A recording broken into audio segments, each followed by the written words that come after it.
Welcome to the B-Max Sports Podcast. Hey, we got 30 minutes for the rest of our lives. 30 minutes for the rest of our lives. Make sure to subscribe on all platforms. Let's be great. Let's be great. Hope you enjoy the show.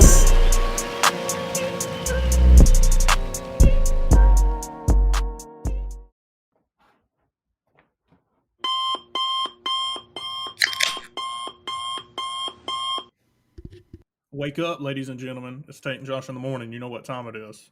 Josh, how was your day, buddy? It was pretty good, man. Didn't just piddle around. I had some late nights here recently, so slept in for a while today. But as far as days go, ain't been a bad one. Ain't been a bad one at all.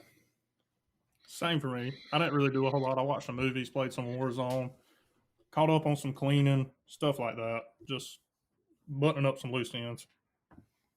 All right, so first thing on the list tonight is Hell on Wheels. As you know, we've been watching this show. Well, Josh has already watched it, but I finished it. Finished the whole 5th season in like 2 days, so I grinded it. It is amazing. I highly recommend it to anybody. All right, so let me just talk about, if you haven't watched the show, you probably shouldn't listen to this. It may give away some shit because me and Josh, I'm about to dive right into this shit. I'm kind of angry. Bohannon searches for his Naomi, his wife, and a son, William, nicknamed Liam. He catches wind. He goes to Salt Lake City to meet about where the two railroads are going to meet with, what's his name? President Grant, and Brigham Young. And, of course, Durant's there, and the other guy from what's his name? What's the other railroad guy's name? Collins? Something like that. I can't remember. He was from the Central Pacific, though. Central Pacific. Yeah, it was the head of the Central Pacific Railroad. I can't remember his name. Right. So, I don't even think we've talked about that. Bohannon leaves the Western Pacific. Isn't that what it was called? Goes to search for his family. He left UP, which was the Union Pacific. That's right. Union Pacific. He left that to go search for his family because he realized that after what was the preacher's lady's name? Fuck, I can't remember. Ruth, that's it. After she gets hung, pretty much she wanted to die, and she confesses her love for Bohannon. I guess that sparks his memory that he really does love Naomi. He don't want to lose her, so tells Durant he quits, heads out west to California to look for him because he's got he goes back to the village where she was, finds people dead with smallpox. Anyway, long story short, he goes on this long-ass journey to find his family. Ends up working for another railroad in the meantime. Finally finds them and then lets them fucking go, dude. I was so mad. I was pissed.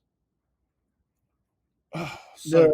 The ending, the whole entire last couple of seasons kind of, like, I wouldn't say disappointed me, but did not go in the way that I wanted to go. Oh, and dude, that happens with a lot of TV shows that, like, you invest all that time into watching the TV shows, and so in your mind you already have like a way that you want it to end. Right. You want Bohannon to find his wife, get back together, raise Liam and her together happily ever after. And not exactly what happened. It's not what happened at all. And the end of this TV series, like, just totally blew my mind the way that they ended everything. Oh, dude, that little me chick. Yeah, I thought that was a dude the whole time. Then he comes back from finding us. He comes back, like, he leaves his wife again. Tells Liam bye and everything. Goes back to the Central Pacific Railroad. Meets up with this little boy he had taken, or I thought it was a little boy, young man that he had taken under his wing and pretty much protected him and his father. The first person when he gets back to come see him is, what was their name? May, something like that. Some shit. Dude, it's been so long since I've seen. Since you started watching it, I started freshening up on, like, some of the earlier seasons and rewatching some of it, and then I got caught up in another TV show that somebody suggested. So I got that wrote down. I'm starting that tonight. I kind of put that on the back burner. So what was the name of that shit? Oh, I I just, wrote it down. Justified. yeah, Justified.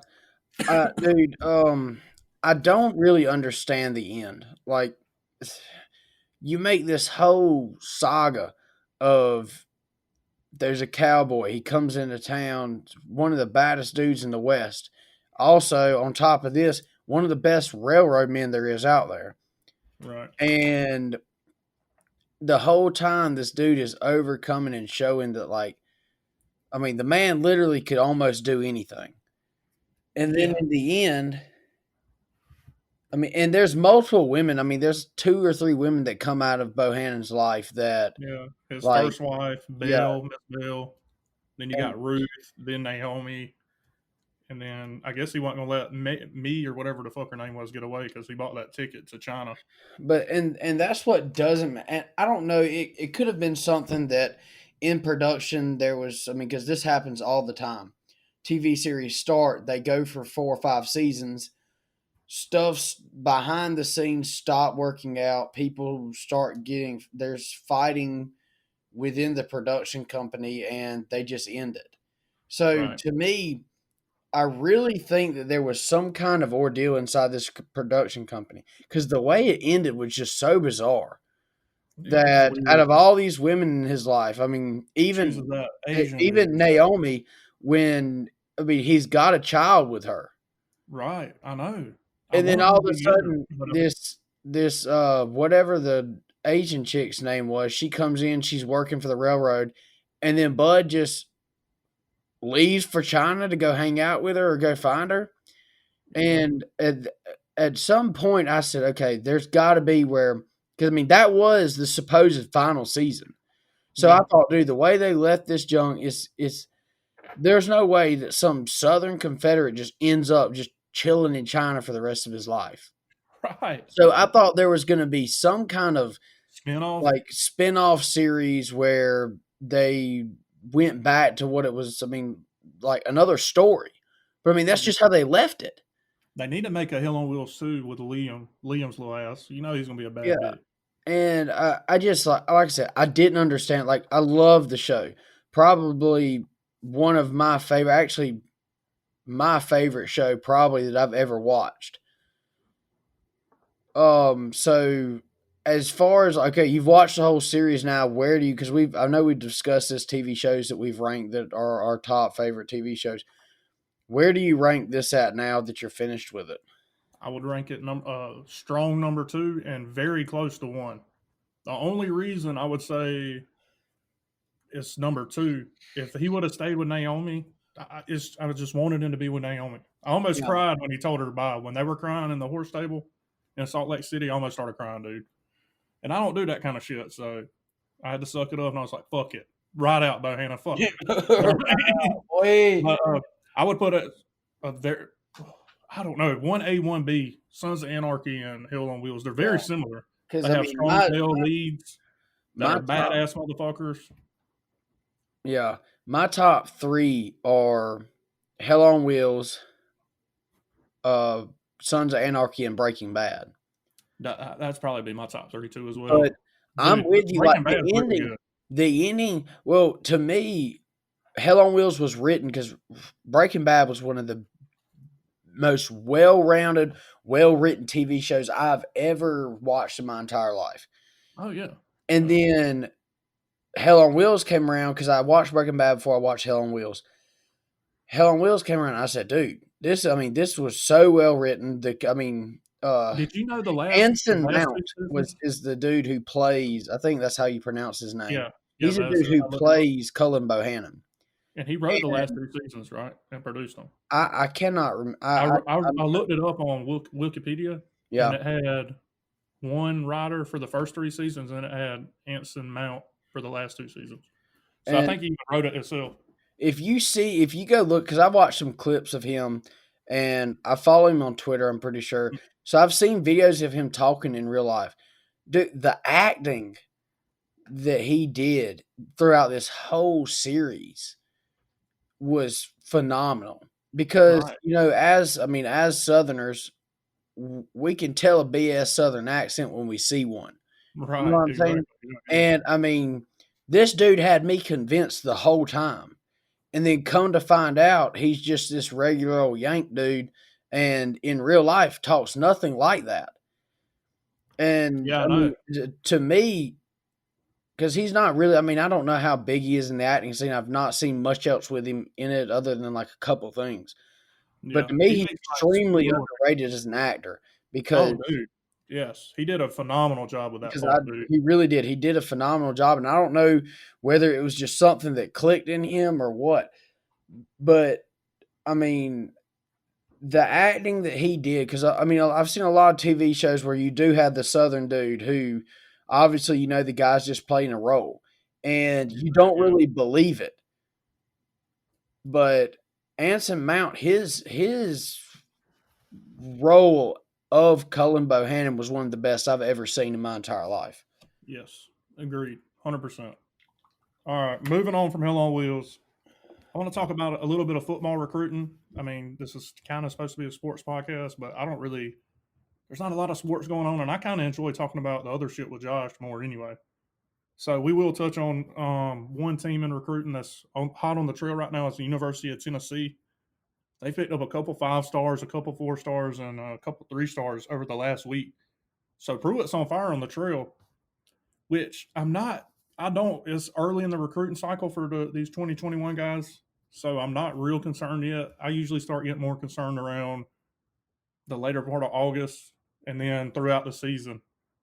Most of these recruits will commit early, and then they'll see the product on the field and be like, "Oh fuck, I don't want to play there." You know what I mean? So if you field a good product, I feel like that helps you out in recruiting. So I'm not. Tennessee is still, I think, they're either one spot ahead of us or one spot behind us with like 4 more recruits. I'm not worried about Tennessee, to be honest. They're a long ways out. This is a good start for Jeremy Pruitt. Don't get me wrong, getting the recruiting going. But these guys are most of these guys. The couple of 5 stars may be early impact guys, but a lot of these guys are 2-3 years away from seeing the field anyway.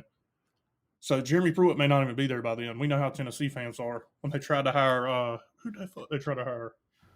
They tried to hire somebody from Ohio State. I can't remember his damn name, and they raised hell because he was part of that scandal with Urban Meyer or whatever. They raised hell. It was hilarious, and then they ended up getting. They tried to get Mullen. We backdoored Mullen. They tried to get Chip Kelly. UCLA can keep Chip Kelly for all I'm concerned. He's done a absolutely horrendous job out there at UCLA. But another thing about the University of Tennessee, I read an article today, and not to knock on Tennessee, they are the off-season champions every year. They talk the most shit, and then their team goes 7-5, and then they're right back to the fucking dumpster. Then around this time every year, when they get a couple good recruits that don't stick to their class, that end up decommitting, they start talking shit, running off at the mouth, then they get their ass whooped on the field again. So it's a continuous cycle. But one thing that I take very seriously, quarterback Brian Maurer, I think that's how you say his name, the guy that, was it J.R. Reed that laid the wood to his ass last year in the Georgia game? The quarterback? Yeah, one of the quarterbacks got absolutely I'm rocked. very sure. So this guy planned suicide in January. I think it was January 22nd in the article I read. And he's dealt with depression and anxiety since he was in 7th grade, he said. He said he planned his suicide on January 22nd.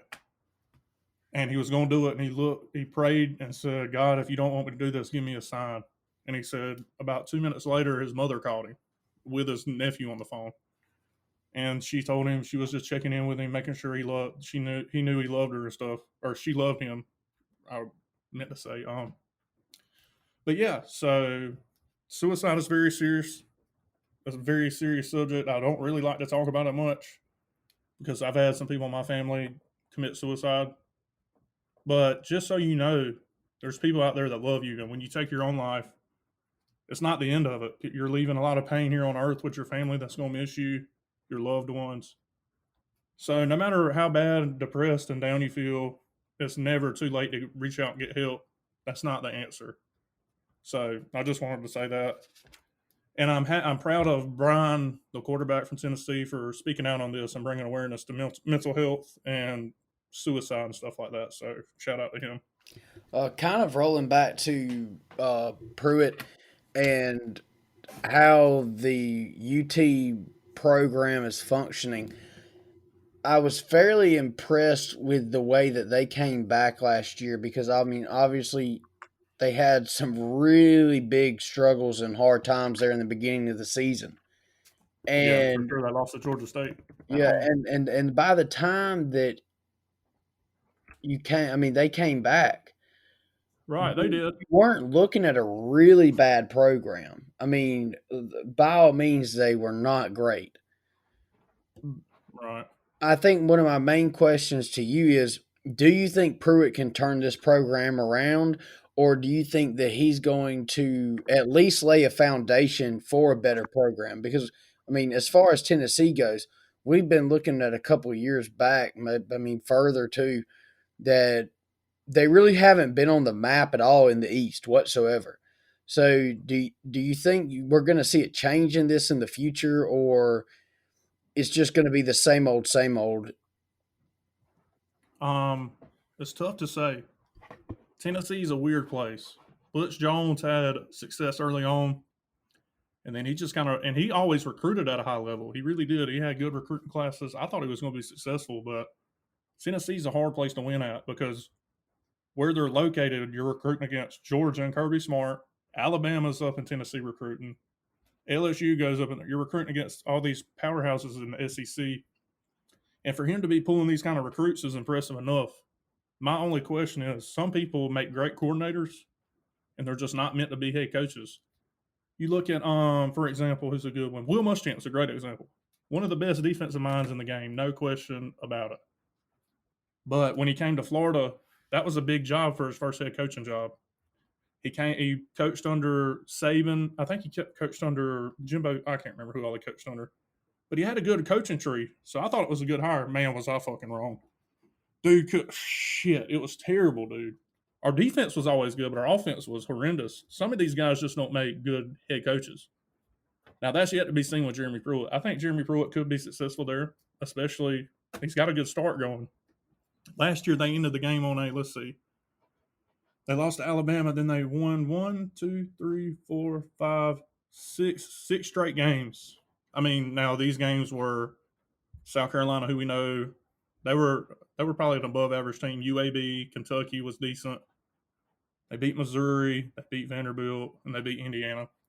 Not a lot of big names there, but just if they can take that momentum into this year, I think they could be fairly successful. Let's look at their schedule for next year. Let me just see here. Oh. But yeah, I mean, I thought it was kind of odd because, first couple games out, I thought Tennessee's whole entire season was going to be a dumpster fire. Right, absolutely. And like you said, they came back, and if it wouldn't have been for those first couple games, you're looking at a fairly decent season. Oh yeah, I agree. So 300%. My question is was it Pruitt's leadership? Because, I mean, like you said, he's not, I mean, he hasn't been at Tennessee long. So was it his leadership, or do you think the guys just started clicking a little bit together a little bit better? Okay, so how I feel on this situation, I'm a firm believer in the coach leads, but you need players on that team to lead as well that need to be in that locker room on people's ass, holding people accountable when the coaches can't be with you 24/7. You see a lot of these teams have off the field issues. For instance, at Florida, stolen credit cards, shit like that. And there's got to be leadership in that locker room to hold these fuckers accountable. Hey, you're stealing credit card money. You're jeopardizing our season, bitch. Like, you need to cut that shit out. And until you get that, you got to find these guys on the recruiting trail. You got to be able to look into their background, look at what kind of player they are. Do they play with that edge? Do they have that dog in them? And I think Pruitt's a pretty good leader. You could tell his team really, because he was on the hot seat early on last season. I know it was only his second year, but if you look at the situation with Willie Taggart and Florida State, programs are getting these coaches up the fuck up out of here if you ain't producing in the second year. So I think Jeremy Pruitt's seat was getting a little warm, and I think his team rallied around him. So that means the players like him. The recruits definitely like him. You could see him on Twitter talking about how good of a person he is, how good of a recruiter he is. I think he's real down to earth. I think football recruits like that kind of stuff. So I think his team rallied around him, and I think Pruitt, if he can find some good coordinators and get a little bit better staff, Tennessee may be a handful. They're going to be decent this year. Let's look at their schedule. Okay. Starting off with Charlotte, that's a win, in my opinion. Oh, fuck. Second game of the year, Oklahoma. Where's this game at? At Oklahoma. I got them losing that one. So 1-1, then Furman at home. Give me Tennessee. Florida at home. Give me Florida. 2-2. Missouri. Give me Tennessee. South Carolina. I think Will Muschamp here. This could be a game that maybe decides his job.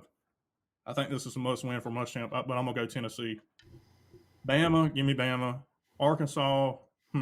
Tennessee. So I got them losing 3 games so far. 1, 2, 3. Kentucky. I think they'll probably win that one. Georgia, definite L. Troy, win. Vanderbilt should be a win. They should go about 8-4, 9-3 this year. Somewhere in there. The only ones that I will kind of disagree with you on of them losing, them winning, is for some reason, I don't know why, Vanderbilt has always come out and in odd games that the school, your home team should win. All of a sudden, Vanderbilt comes back. They've done it to Georgia multiple times. They've done it at least. too. And I don't know what it is, but some of them guys like to come out and play ball. So, like I said, right, that's a big rivalry game too. Yeah, and like I said, it's a rivalry game. I think Vandy might pull it out. Like I said, I haven't seen anything about that. I don't really follow Vanderbilt football. I haven't seen much going on there, but I do know that always ends up being that's supposed to be a win game. It always ends up being a kind of tough game. So, like I said, I agree with you as far as everything else goes. They might have an issue with Missouri, maybe. I don't know. They're losing Kelly Bryant. They lost their quarterback. They got a new coach. I don't know. They may have an issue with Missouri, and they may have an issue with Vandy. But this is other than looking at like Bama, UGA, and UF, this is not much of a season. This shouldn't be a hard season to play. They should be able to do fairly well, in my opinion. Right. If they stand up and play really good ball. I think their ceiling, depending on how they're, you can't predict injuries and people get suspended, stuff like that. But I would say their floor, the lowest they would go this year is probably 7-5, around that mark, 7-5, and their ceiling is probably 9-3. Somewhere in between that, they're going to fall. And I think for Tennessee fans, when you have Oklahoma, Florida, Alabama, and Georgia on the schedule on the same year, I think you'll take that. If you can win one of those games, I think they take that, especially after going 7-5 last year, I think, something like that. Maybe even 6-6. I can't remember what their record was last year. I think it was 7-5. I'm not sure. Anyway, I think they would take that. Yeah, the Oklahoma game is going to be extremely tough because it's going to be in Oklahoma. Yeah. The Alabama game is going to be in Knoxville, so that should be interesting to see. I obviously don't think Tennessee's going to be able to pull it off. They might surprise us. You never know. That's a rivalry game too. Because the odd thing to me is Alabama's, in my opinion, is on the downtrot.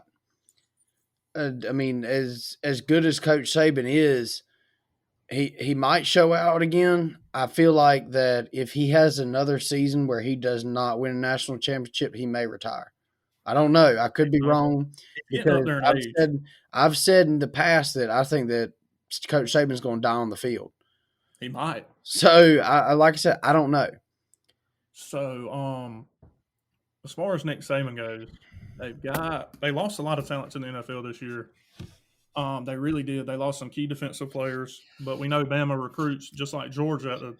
They're at the top every year, so there's still going to be expectations for Alabama, no matter how many people you lose. Alabama. Don't get me wrong.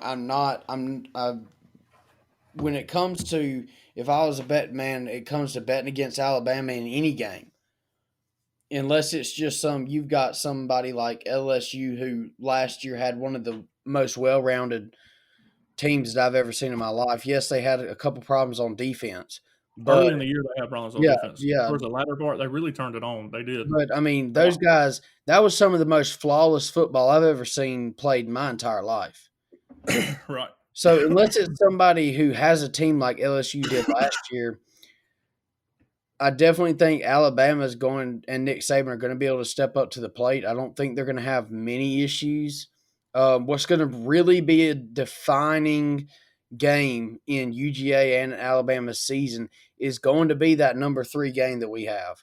Right. I can't wait for football season, dude. So- That's gonna be a good game. I can't wait. Early in the season, Alabama tends to stutter a little bit. Georgia usually does too. They usually play down the competition though. I think Kirby will have Georgia ready as well. Saban will have Alabama ready. It's in Tuscaloosa, right?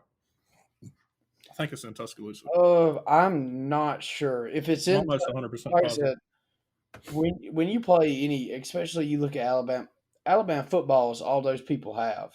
Right. They don't have a major league team, nothing like that. So no NFL team. So That's all these guys look forward it's to. going to be a very hard game to play for Georgia, and yeah, we're playing in Tuscaloosa. I think that's going to be a phenomenal game. That'll tell us a lot about the landscape of how the whole season of college football is going to go. I think one of those two teams, if not both, will be in Atlanta at the end of the year. And maybe even one or two of them will sneak into the playoff down there. So a lot at stake, but it's not the end of your season if you lose that game. You brought up LSU. I want to talk about LSU a little bit. LSU lost Joe Burrow. They lost Christian Fulton. They lost Grant Delpit. They lost Thaddeus Moss. They lost Clyde Edwards-Helaire. They lost Joe Brady, who was their I don't give a fuck what you say. He was calling the plays, and that was his offense.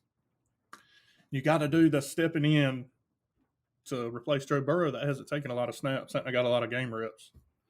I'm calling it right now, and this may be a hot take. LSU loses 3 games this year. I don't know which 3. If you put me on the spot right now and ask me, I'd probably say I think they lose to Bama. I think they would have lost to Bama last year if Tua was playing anyway. It's my opinion. Didn't he get hurt that game? I think he got hurt that game. I'm not sure. Or maybe he was out the whole game. I can't remember. He got hurt against South Carolina. I don't know where that fell, but I think they very well could have beat LSU last year. And with LSU losing all they lost, give me Alabama over them. Give me Auburn over them. I think Auburn should have beaten them last year. Actually, I can't remember if that's the game I'm thinking about. But give me Auburn to beat them this year, and they play us. Give me Florida to beat them.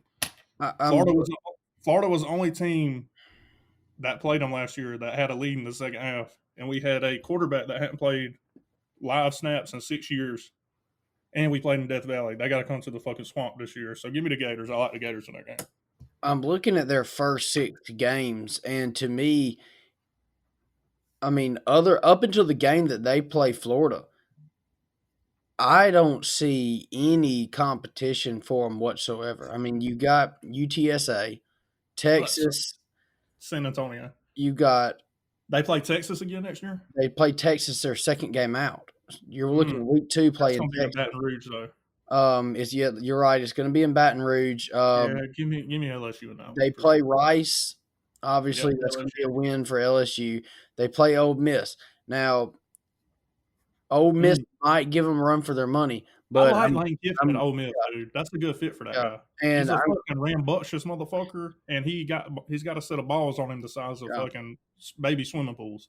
I'm still gonna. I mean, like I said, it's a good matchup. That might be a hell of a game. It might be a good game, but I'm still gonna have to give it to LSU. You're looking at the next game. You're looking at Nicholas State, and I mean, obviously that's an LSU win.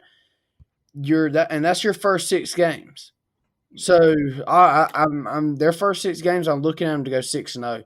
Next, you have Florida, Arkansas, and Arkansas for sure. Florida's going to give these guys a run for the money, especially after last year where obviously LSU put an end to Florida's season basically.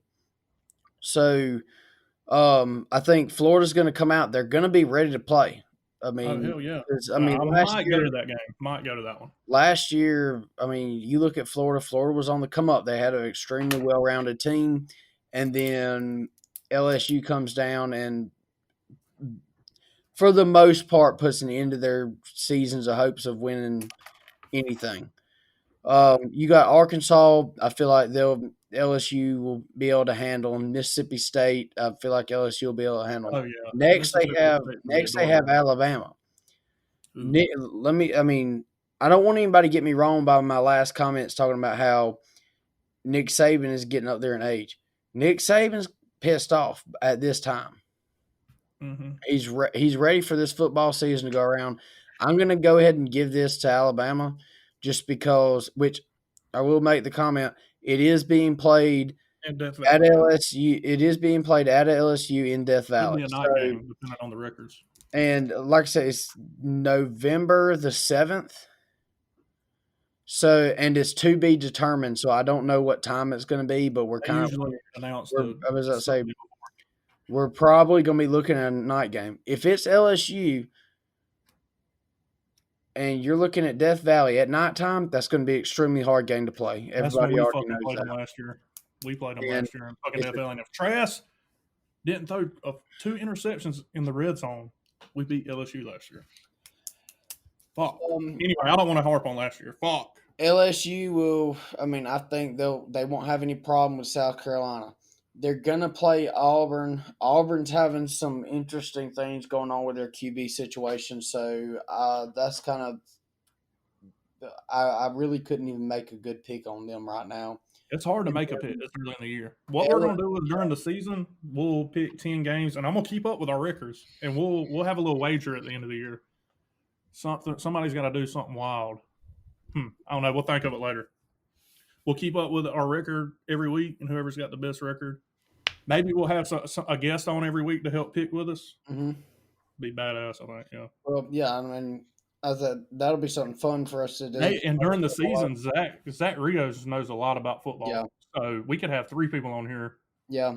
During the game weeks. Their last game is Texas A&M. I see them taking it to Texas A&M. So A&M may surprise some people this year. Kellen Mond, he's real. I don't know how to really put it. Inconsistent is what I would say. If he can find consistency and be his best every game, A&M's got some talent. But I would have to go with LSU in this game as well right now. Without knowing. With LSU Auburn being up in the air. Right now, I'm seeing LSU being a 2-loss team this year. Yeah, if we're not counting the Auburn game, because like I said, I feel like LSU can handle Texas A&M. They definitely can. And this is barring any kind of unforeseen circumstance. Like I said, Burrow is not going to be there this year, and I like Coach O as a coach. I think he's a pretty decent coach, but he's no Nick Saban. He's no Dabo. Those guy. Kids do love Edo, though. Like I said, they love him for sure. If you're being, and that's half the battle there is if you're a coach, getting your players behind you. And we've seen in the past that Coach O can get his players behind you. They can get, if you're in a locker room and you can't get fired up with that Cajun accent, I don't know where you're getting fired up at. So I think it's going to be a really exciting season for LSU fans. Again, I know there's going to be huge changes to the program, but I could definitely be seeing them of one of the top contenders in the West. Yeah. Oh yeah, they're going to be contenders for the foreseeable future the way they're recruiting. So, let's talk. Tell them a little bit about this Primrose thing. Tell them what went on with this. Okay, so Primrose, she is a streamer on Twitch, and recently she was chosen to take a role in, I'm fairly sure, announcing the Fortnite World Champion. Yeah, she was going to be casting it, which is like it's like that's how people would watch it. You know what I mean? On Twitch, they would go on her Twitch, and she would cast all the players. It's basically like because this year they're probably not going to have fans there or announcers there. It's just going to be the players probably because of this COVID-19 stuff. It may actually they may be all playing online like from their house. So she was going to have it just on her stream, basically. She was just going to have it on her stream with her picture in there, and she was going to be commentating it. So if you don't like her, don't fucking watch it. This is what bothers me even more now that I understand what was going on, because at first when I saw she was casting it, I thought that was going to be a situation where she was going to be announcing. So now that I know that she's going to be casting it from her stream, this makes this even more outrageous because a kid named Jonathan Young Thug or Young Calculator Webster was apparently really pissed off about her casting it from his channel. As far as I know, Young Calculator would be playing in the Fortnite World Series or World Cup, however they fought. So I don't see why he would have an issue with this.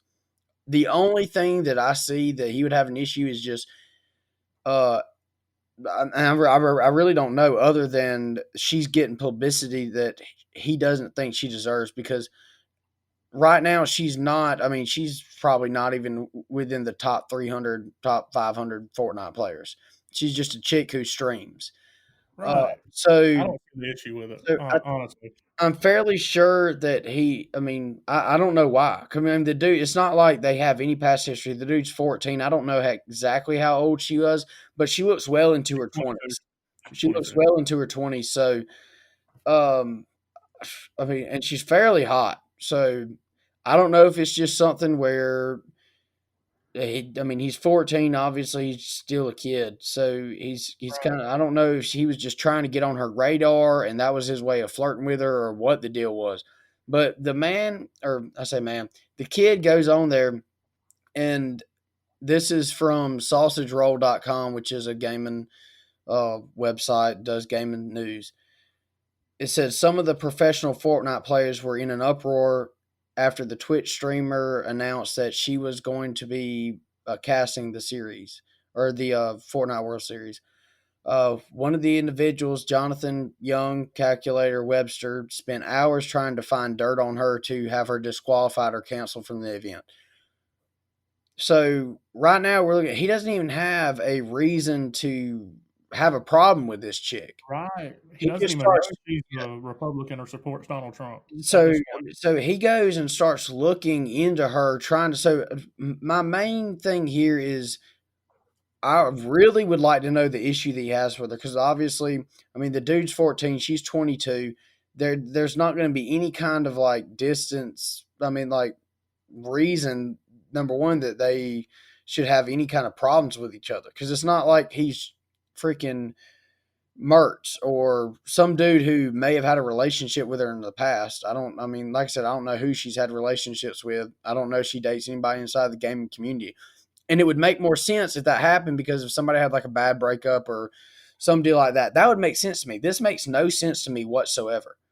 Right. And so he scours her stream and finally finds a stream where she was wearing a MAGA hat and she was supporting the president.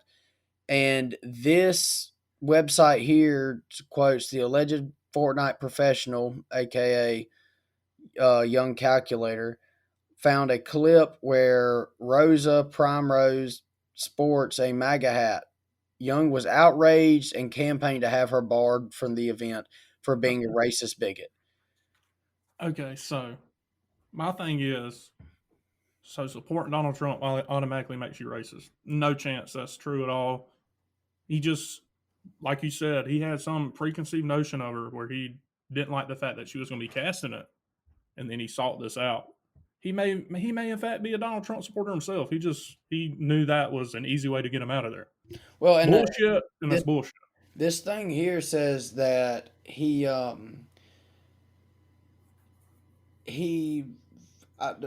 just don't understand, because he said that she's not a professional Fortnite player and she shouldn't be able to do it. I really don't understand his motives. The video clip that he put up was a picture of her, or a video of her on her Twitch stream answering viewer questions. Someone asked her about her MAGA hat, and then someone asked her if she supported the Confederacy, which to me has nothing to be involved with each other. It was pretty much a baited question. And she said, "I support the views of the Confederacy, but I do not in any way support the racism and slavery that it shows." And so I was kind of reading, because Young Calculator had put that video up and he was kind of flaunting where he had snitched on her and told her, or I wouldn't say snitched on her because it was public. It was a public video, but he brought it to light and was kind of flaunt that he got her kicked out. And I don't know if he got like a power trip over that or what. But she, it was really just a whole. It's ridiculous to me because Yeah. I was looking on the Twitter stream and everybody was like, "Well, you can't support the views of the Confederacy and not be a racist," and blah blah blah blah. And so it not to be confused or to set things straight. Slavery was not what the Civil War was fought over. You can argue with me all you want to. It's not what it was fought over. Slavery was one of the things that they were pissed off about. I'm not sitting here saying that I condone it whatsoever. The Confederate state fought for state rights to be able to make it where states make their own decisions. They did not want the federal government being able to make decisions in their own state, which, I mean, if we're looking back, that's how the forefathers set up the United States, is that the states can make decisions for themselves and not have to go to the feds to ask for permission. And I kind of feel like that's where she was coming from when she said she supported some Confederate ideas.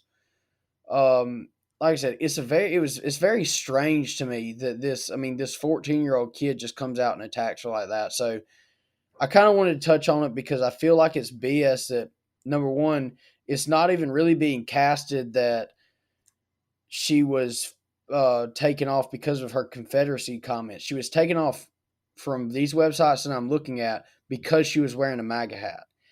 Yeah. And I feel like it's BS that anybody can be kicked out of any job for their political views. Yeah. One way or the other. Right. One way or the other, it's not right. And all I really see is just this kid was jealous that, number one, she's not really that big of a streamer because I've never heard of her until I saw this article today. So like I said, I don't know. It kind of got under my skin because I think it's unfair.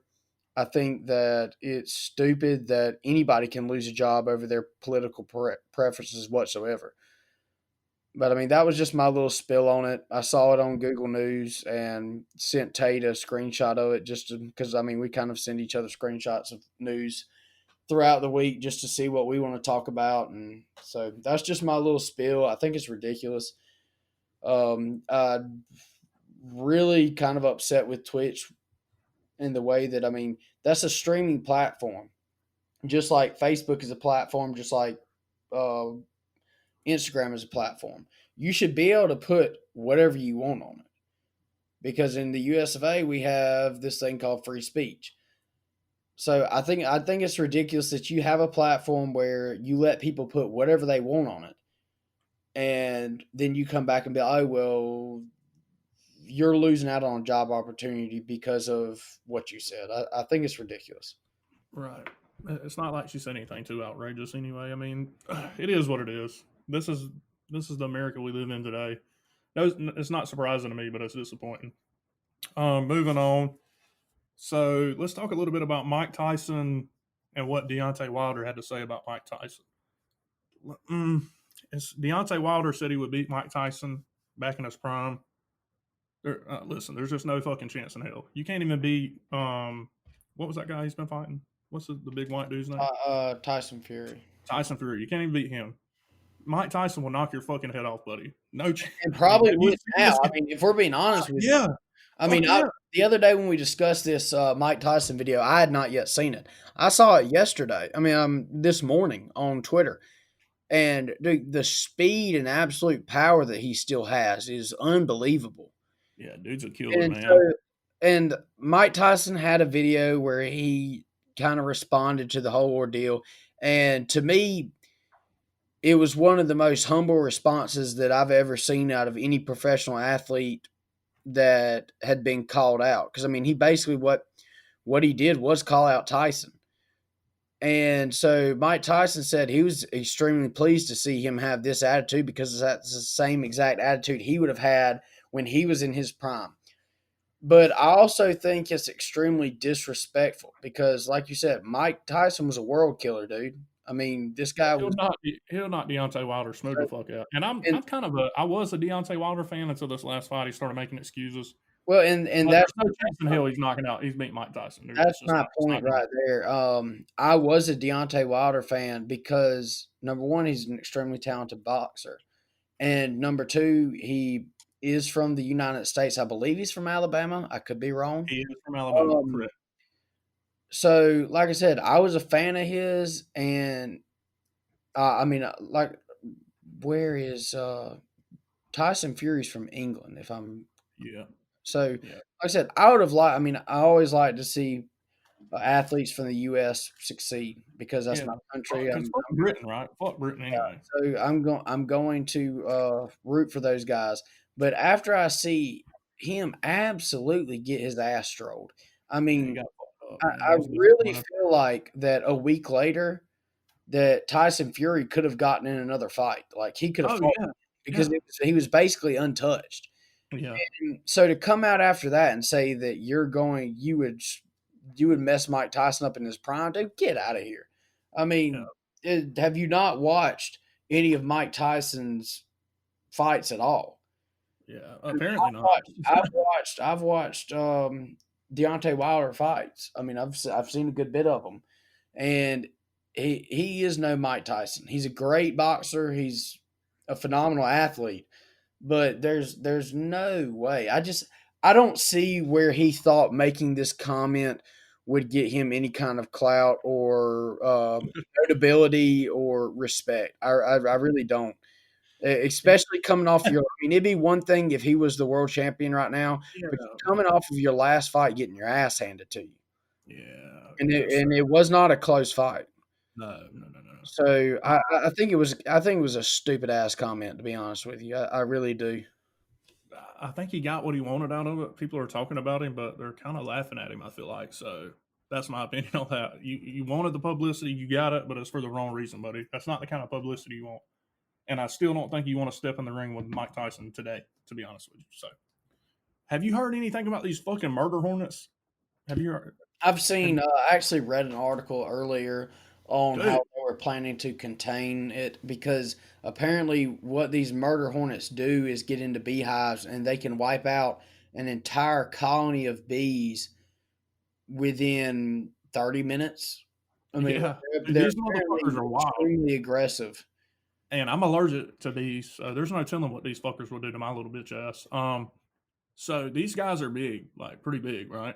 From what the article I read. Yeah, I mean, from what I saw, they were a couple inches in length. Like, I mean, yeah, so it's pretty big for a bee. Not just some little kind of little.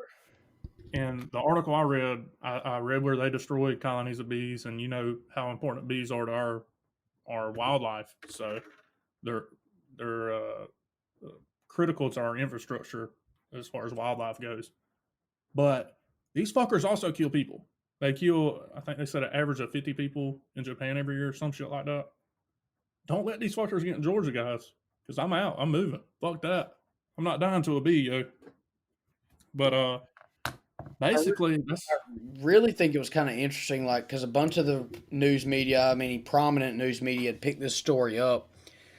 And I don't know if it's due to they're just sick of reporting on coronavirus or if it's a fear tactic deal. I really don't know. I don't think it's as serious as a threat as what the news is telling us. Like I said, obviously it's not good for our ecosystem if we have foreign, not native animals over here, especially ones that the animals that we have here are not used to being around. Like our bees are not used to that being around here. And like you said, bees are extremely important to pollination, how our plant environment grows and how you get more plants and more healthier ecosystems. And that's whether it's in your garden or in woods that's untamed, untouched by human civilization in the first place. So I don't think it's as big as a deal as everybody's making it out to be. Obviously, we don't want something called the murder hornet just flying around.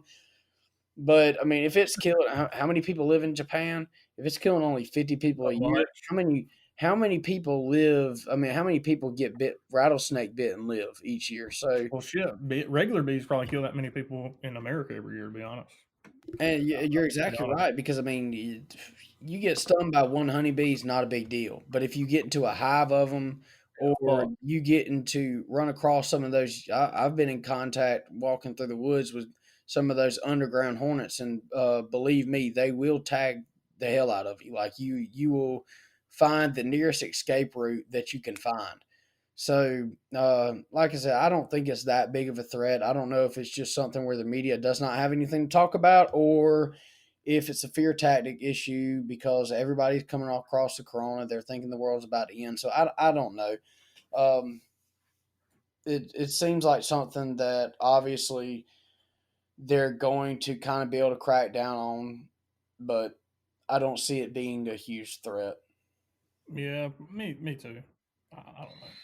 You got anything else you want to talk about tonight, or is that it? That's about it, buddy. That's about it. We about had another hour one. So thank you guys for tuning in as always. Make sure to subscribe. Make sure to share. Tell a friend. Tell a friend about us. We talk a lot of shit on here, but it's good stuff, good content. And we'll see you guys probably tomorrow. Maybe. We'll see. We've been a little wishy-washy. If we don't have a lot of shit to talk about, we don't even bother recording because we're not going to come in here and waste your guys' time. So anyway, with that being said, y'all have a good day. Peace. Holla. Holla. Holla. Holla. Holla. Holla.